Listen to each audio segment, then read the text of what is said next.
لہذا ان کی نسل نہ چلے گی. جب نسل نہ چلے گی تو ان کا دین بھی ختم ہو جائے گا. نسل نہ چلے گی ان کا ذکر بھی مٹ جائے گا, ان کا نام بھی مٹ جائے گا معاذ اللہ. یہ تو سب ختم ہونے والا ہے, کوئی ٹینشن کی ضرورت نہیں, کوئی بات نہیں.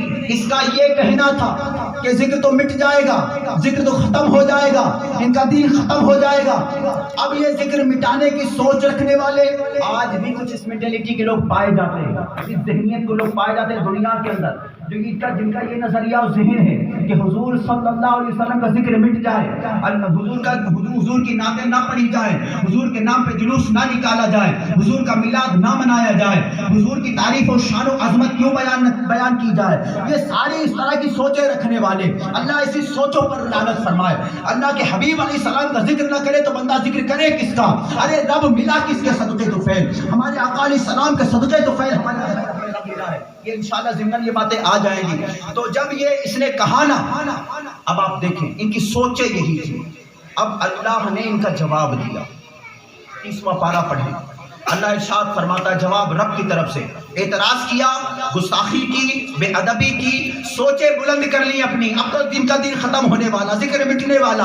اے بے وقوفو, تمہیں کیا پتا یہ اللہ کے حبیب ہیں, ان کا مقام کیا ہونے والا ہے. ارے دنیا کے اندر ان پر جان دے کر لوگ اپنی سعادت اور معراج سمجھتے. رب کی طرف سے جواب آیا. جواب کیا آیا؟ فرمایا انا اعطیناک الکوثر. جواب آ رہا ہے کس کا؟ ابتر کا. ابتر کہا تھا منقطع النسل, جس کی نسل نہ چلے اس کو منقطع النسل یعنی ابتر کہتے ہیں. ان کی نسل تو ختم ہو جائے گی. ابتر کا جواب آ رہا, لیکن آغاز کوثر سے کیا جا رہا ہے. کوثر سے آغاز کرتا. رب فرماتا انا اعطیناک الکوثر. اے پیارے حبیب, اللہ نے تجھے بے شمار خوبیوں کو مالک بنایا ہے, بے شمار خوبیوں کا مالک بنایا ہے. فَصَلِّ لِرَبِّكَ وَانْحَرْ. تو آپ اپنے رب کے لیے نماز پڑھیں. آپ کو اللہ نے اتنا نوازا ہے, یہ کیا جانے, یہ گستاخ بے ادب. پھر فرمایا اِنَّ شَانِيَكَ هُوَ الْأَبْتَرُ. اور جو تمہارا دشمن ہے وہی خیر اور بھلائی سے محروم ہوگا. ذکر تو تیرے دشمن کا مٹے گا, نام تو تیرے دشمن کا مٹے گا, نسل تو تیرے دشمنوں کی برباد ہوگی. پیارے ہم نے تیرے ذکر کو مٹنے کے لیے بنایا ہی نہیں, تیری نسل تو ختم نہ ہوگی. تمام مفسرین اس بات پر اتفاق رکھتے ہیں. تو دنیا کے اندر ایک ہی ذات ایسی ہے جس کی نسل بیٹی سے چلی ہے, وہ ہمارے آقا کی ذات ہے حضرت سیدہ فاطمہ الزہرا. ان سے ہمارے آقا علیہ السلام کی نسل چلی ہے. ہمارے آقا علیہ السلام کی نسل مٹنے کی بات کی گئی تھی. ہمارے آقا کی نسل کو اللہ نے اپنی بیٹی سے, ان کی بیٹی سے چلا دیا ہے. ان کے ذکر کے مٹانے کی بات کی گئی تھی. ان کا ذکر مٹ جائے گا. ان لوگوں کی سوچیں یہی بنی تھی جسے آج بعض لوگوں کی ہوتی ہیں, کیونکہ ان کا سوچنا یہی ہے کہ باپ کا ذکر بیٹے سے ہوتا ہے, بیٹے کا ذکر باپ سے ہوتا ہے. پیر مرید کا ذکر کرے, مرید پیر کا ذکر کرے, سیٹ نوکر کا ذکر کرے, نوکر شیر کا ذکر کرے. تو دنیا کا دستور یہی ہے کہ ان کا یہ ذکر کرتے ہیں. ایک دوسرے کے ذکر سے لوگوں کا نام بلند ہوتا ہے, لوگ پہچانے جاتے ہیں. ان کی سوچیں بھی یہی تھی. لیکن قربان جائیں, اللہ پاک نے اپنے محبوب صلی اللہ علیہ وسلم کے ذکر کو نہ کسی عالم کا محتاج رکھا, نہ کسی مفتی کا محتاج رکھا, نہ کسی واعظ کا محتاج رکھا, نہ ناصح کا محتاج رکھا. اللہ نے اپنے محبوب کے ذکر کو نہ صوفیوں کا محتاج رکھا, نہ وزیروں کا محتاج رکھا, نہ مشیروں کا محتاج رکھا, نہ شاعروں کا محتاج رکھا, نہ ادیبوں کا محتاج رکھا, نہ سیٹھوں کا محتاج رکھا, نہ حاکمین کا محتاج رکھا. اللہ نے اپنے محبوب کے ذکر کو نہ مالداروں کا محتاج رکھا, نہ غریبوں کا محتاج رکھا, نہ ناداروں کا محتاج رکھا. اللہ خود ارشاد فرماتا ہے پیارے کوئی تیرا ذکر کرے یا نہ کرے, وَرَفَعْنَا لَكَ ذِكْرَكَ. پیارے ہم نے تیرے ذکر کو بلند کیا. اللہ نے اپنے محبوب کے ذکر کو خود بلند کیا. اعلیٰ حضرت نبی تو پکارے وَرَفَعْنَا لَكَ ذِكْرَكَ کا حصہ تجھ پر ذکر ہے, بول ہے, بالا تیرا, تو کسی کے گھٹائے سے نہ گھٹا ہے نہ گھٹے. کیوں؟ جب بڑھائے تجھے اللہ تعالیٰ تیرا. مٹتے ہیں, مٹ جائیں گے, آدھا تیرے, نہ مٹا ہے نہ مٹے گا کبھی چرچا تیرا. اور عقل ہوتی تو خدا سے نہ لڑائی لیتے, یہ گھٹائیں اسے منظور بڑھانا تیرا. کیسے آج بھی بعض اس طرح کی ذہنیت رکھنے والے حضور کا ذکر میں کہتا ہوں, ارے جنت کے پتوں سے کیسے حضور کا نام مٹاؤ گے, جنت کے دروازے سے کیسے نام مٹاؤ گے؟ اور یہ تو میلاد کی محفلوں میں بیان ہی کیا جاتا ہے. لوگ کہتے ہیں تو میلاد میں آ کے لوگ بیان کس کی دلیل کیا؟ ارے سن دلیل ہمارے آقا کے نام کی، ہمارے آقا کے ذکر کی بلندی کی. ہمارے آقا صلی اللہ علیہ وسلم ارشاد فرماتے ہیں، حدیث معراج ہے، سرکار ارشاد فرماتے ہیں رأیت علی العرش، سرکار نے فرمایا رأیت علی العرش مکتوبا لا الہ الا اللہ محمد رسول اللہ. ہمارے آقا فرماتے کہ میں نے دیکھا، کہ ہمارے آقا فرماتے کہ عرش پہ لکھا ہوا میں نے دیکھا. کیا لکھا تھا؟ کیا لکھا تھا؟ لا الہ الا اللہ محمد رسول اللہ. اس حدیث پاک کے راوی حضرت علی رضی اللہ تعالی عنہ ہیں، بلکہ حضرت عبادہ بن صامت رضی اللہ تعالی عنہ سے مروی ہمارے آقا علیہ السلام ارشاد فرماتے ہیں، سرکار نے ارشاد فرمایا کہ فرمایا مکتوباً علی باب الجنت محمد لا الہ الا اللہ محمد رسول اللہ. حضور فرماتے کہ میں نے جنت کے دروازے پر لکھا ہوا دیکھا. کیا لکھا ہوا دیکھا؟ سرکار فرماتے لا الہ الا اللہ محمد رسول اللہ. صرف اتنا ہی نہیں بلکہ فرمایا کہ کانا مکتوباً اوراقی اشجار الجنہ، کہ میں نے جنت کے درخت کے پتوں پر لکھا ہوا دیکھا لا الہ الا اللہ محمد رسول اللہ. تو جنت کے درخت کے پتوں پر میرے آقا کا نام ہے، ہمارے آقا علیہ السلام کا نام مبارک عرش کے پائے پہ لکھا ہے، جنت کے دروازے پہ لکھا ہے، عرش پہ لکھا ہے، حوروں کی پیشانیوں پر لکھا ہے. ارے تو یہاں تو مٹا سکتا ہے، کسی مسجد میں یا رسول اللہ لکھا ہے، وہاں تو چونا تو کر سکتا ہے، کوئی کیلنڈر تو پھاڑ سکتا ہے، یہاں سے بظاہر حضور کے ذکر کو مٹا سکتا ہے. عاشقوں کے دل سے کیسے مٹائے گا؟ عرش کے پایوں پہ لکھا کیسے مٹائے گا؟ حضرت سلیمان علیہ السلام کی انگوٹھی سے کیسے مٹائے گا؟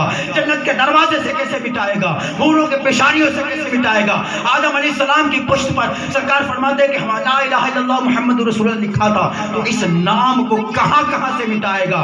نہ مٹ سکے گا، خدا کی قسم قیامت تک نہ مٹ سکے گا. بلکہ یہ ذکر تو دن پہ دن یہ بلند ہوتا رہے گا.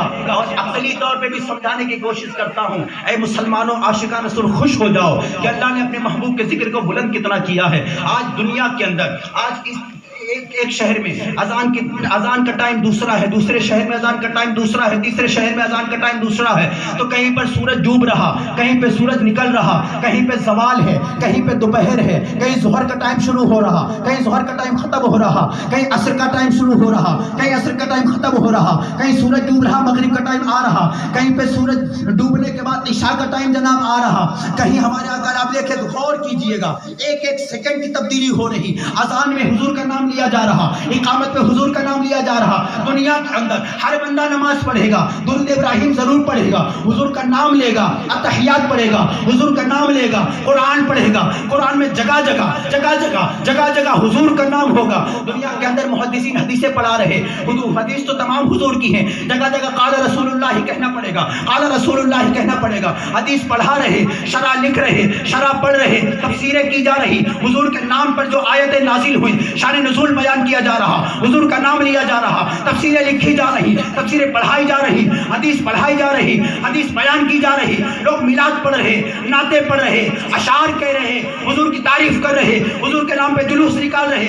دنیا کا کوئی حصہ ایک لمحے کے لیے بھی خدا کی قسم حضور کے ذکر سے خالی نہیں.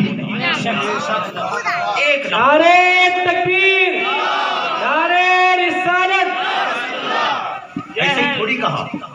ایسے ہی تھوڑی کہا وَرَفَعْنَا لَكَ ذِكْرَكَ کا ہے سایہ تجھ پر، ذکر ہے، بول ہے بالا تیرا، عقل ہوتی تو خدا سے نہ لڑائی لیتے، یہ گھٹائیں اسے منظور بڑھانا تیرا. نعرہ تکبیر، نعرہ رسالت، یہ ہے میرے حضور کی شان، یہ ہے میرے حضور کی شان. بچہ ہے قربان. حضور کا نام کا کیسے مٹ سکتا؟ تو کافروں نے پری پلاننگ مٹانے کی کوششیں کی، نہ مٹ سکا اور نہ مٹ سکے گا. ان کی سوچ یہ تھی حضور کا ذکر مٹ جائے گا. اب جو مضمون میرا بیان کرنے کا مقصد ہے، اللہ نے جواب تو ابتر کا دیا، لیکن آغاز کہاں سے کیا؟ سورہ مبارکہ کا آغاز کہاں سے کیا؟ کون بتائے گا؟ اِنَّا أَعْطَيْنَاكَ الْكَوْثَرَ. کہاں سے شروع کیا؟ ابتر کا جواب ہے. اور اللہ فرما رہا ہے محبوب ہم نے تمہیں بے شمار خوبیاں عطا کی ہیں. اِنَّا أَعْطَيْنَا عطا کی ہیں. کیا کیا؟ الکوثر. کوثر تو یہاں جب ہم کوثر پڑھتے ہیں تو لوگوں کے فوراً ذہن کے اندر بات چلی جاتی ہے کہ کوثر سے مراد جامع کوثر. اس میں کوئی شک نہیں کہ اس میں کوثر بھی ہے. کے مطابق تفسیروں کے مطابق جو اعلیٰ حضرت کیا کیا یہ نہیں کیا کہ اے محبوب ہم نے تمہیں کوثر عطا کی نا. ترجمہ کیا ہے؟ اے حبیب ہم نے تمہیں بے شمار خوبیاں عطا کی, بے شمار خوبیاں عطا کی. کوثر کیا ہے؟ پہلے میرا تھوڑا مضمون سمجھیں, آپ توجہ سے سنیے. قرآن سے ساری باتیں آپ کو قرآن ہی سے بیان کر رہا ہوں, ایک بھی بات کوئی ابھی ادھر ادھر کی نہ دنیاوی مثال بھی نہیں دیا. اللہ فرماتا ہے قرآن پاک میں قل متاع الدنیا قلیل. اے حبیب تم فرماؤ یہ دنیا کا مال تھوڑا ہے. اللہ کیا فرما رہا ہے؟ دنیا کا مال. اب آپ بتائیں دنیا میں کتنا کچھ نہیں ہے. کیا کچھ نہیں؟ پہاڑ کتنے, دریا کتنے, ان دریے کے اندر خزانے کتنے چھپے, پہاڑوں کے اندر خزانے کتنے چھپے, پیڑ کتنے, کنکر کتنے, پتھر کتنے, جانور کتنے, پرندے کتنے, سونے چاندی ہیرے موتی جواہرات کتنے, تارے کتنے, چاند کی روشنی, تاروں کا کوئی شمار کون گن سکے؟ سونا چاندی کتنا ہے, درخت کتنے ہیں, کون گن سکتا ہے؟ آج تک مچھلی ہی پر مکمل تحقیق نہ ہو سکی. آج بھی اقسام پائی جا رہی ہیں, مچھلی کی قسمیں پائی جا رہی ہیں, دن بدن پائی جا رہے ہیں. اتنا سب کچھ دنیا کے اندر, سارے کمپیوٹر سے لگا دیجیے آپ کہ یہ شمار کرے, کاؤنٹ کرے اللہ کی نعمتوں کے بارے میں. لائے کون سا کیلکولیٹر لائیں گے آپ؟ اللہ کی نعمتوں کو گنے. اللہ نے قیامت تک کے لیے تمام عالم انسانیت کو چیلنج کیا ہوا. قرآن کہتا ہے وَإِن تَعُدُّوا نِعْمَتَ اللَّهِ لَا تُحْصُوهَا. اے لوگو اگر تم اللہ کی نعمتوں کو گننا چاہو گے گن نہیں سکو گے. 360 جوڑ تو آدمی کے جسم کے اندر ہے. سر کی نسوں کو کون گنے؟ کیسے گنو گے؟ دل کی دھڑکن کو کیسے گنو؟ کیا نعمتیں اللہ نے کتنی نعمتیں دی ہیں آدمی اپنے جسم پر غور کرے. اللہ نے چیلنج کیا کہ تمام انسانیت کو, مسلمان ہو یا نہ ہو, ہر ایک کو چیلنج ہے کہ اللہ نے جو نعمتیں دنیا کے اندر رکھی ہیں ان نعمتوں کو گن کے دکھاؤ. نہیں گن سکتا. اتنی نعمتیں. اللہ ان نعمتوں کے بارے میں کیا فرما رہا؟ قل متاع الدنیا قلیل. یہ دنیا کا مال تھوڑا ہے. ایک ہوتا ہے قلیل, قلیل کہتے ہیں کم کو, جب کوئی چیز کم ہو, کم قلیل. اور ایک ہوتا ہے کثیر, ایک ہوتا ہے کثیر. تو جب کوئی چیز زیادہ ہو تو اس کو کہتے ہیں کثیر, اور جب کوئی چیز زیادہ سے کم ہو تو اس کو کہتے ہیں تھوڑی کم. بات سمجھ میں آ رہی میری؟ کس کو سمجھ میں آ رہی ہے؟ تو جب کوئی چیز کم ہو تو قلیل کہی جاتی ہے, اور جب کوئی زیادہ ہو تو کیا کہتے ہیں؟ کثیر. تو کثیر. اور جب کوئی چیز بہت زیادہ ہو تو اس کو کہتے ہیں اکثر. اور جب کوئی بہت ہی زیادہ ہو جائے تو اب اس کو کہا جاتا ہے کثار. کیا کہتے ہیں؟ اس کو کثار کہتے ہیں. کثیر, اکثر, کثار. اب جب کوئی چیز شمار سے باہر ہو جائے تو اس کو کہتے ہیں کوثر. کیا کہتے ہیں؟ کوثر. اس کو کوثر کہتے ہیں. اور اللہ نے یہاں پر الف لام کے ساتھ, معرفت کے ساتھ, لام تعریف کے ساتھ صرف کوثر نہیں ہے بلکہ فرمایا الکوثر. انا اعطینا کا الکوثر, کل کوثر. اے محبوب ہم نے تمہیں کوثر کا مالک بنایا, کثیر کا نہیں, اکثر کا نہیں, کثار کا نہیں, کوثر کا مالک بنایا. تو جس بارگاہ میں اتنی نعمتوں کے اوقات یہ ہے کہ وہ قلیل ہے, جن کا شمار انسانی طاقت کے بس کے نہیں ہے, بس کا روگ نہیں. اللہ اس کے بارے میں فرماتا محبوب تم کہو کہ یہ دنیا کا مال تھوڑا ہے, تو جس بارگاہ میں تھوڑے کا یہ پیمانہ ہے اس کی بارگاہ میں کثیر نہیں, اکثر نہیں, کثار نہیں, کوثر کا کیا پیمانہ ہوگا؟ کوثر کا کیا پیمانہ ہوگا؟ اب اس لفظ کوثر پر اب آپ تفسیروں کو پڑھنا شروع کریں. میں نے بعض تفسیروں کو دیکھا. اب لفظ کوثر پر تفسیر بیضاوی، تفسیر مدارک، تفسیر معالم التنزیل، تفسیرات احمدیہ، تفسیرات خزائن العرفان، تفسیرات سیرات الجنان، تفسیر نور العرفان وغیرہ وغیرہ مختلف کتب تفاسیر کے اندر، تفسیر کی کتابوں کے اندر، تفسیر اس کو کہتے ہیں جس میں قرآن کی آیت کو تھوڑا کھول کے بیان کیا جائے، تھوڑا ڈیٹیل کے ساتھ بیان کیا جائے. تو اب اس لفظ کوثر پر جو مفسرین نے کلام کیا تو کسی نے کہا کہ اس لفظ کوثر سے مراد، تو کوثر سے مراد نور قلب مصطفیٰ، کوثر سے مراد حسن ظاہر، کوثر سے مراد حسن مصطفیٰ، کوثر سے مراد علم مصطفیٰ، کوثر سے مراد حکمت مصطفیٰ، کوثر سے مراد آب کوثر، جام کوثر، کوثر سے مراد مقام مصطفیٰ، کوثر سے مراد رسالت، کوثر سے مراد نبوت، کوثر سے مراد علم غیب، کوثر سے مراد آپ کو جنت کا مالک بنایا جانا، کوثر سے مراد آپ کی امت کی کثرت، کوثر سے مراد کفار پر غلبہ، اعدائے دین پر غلبہ،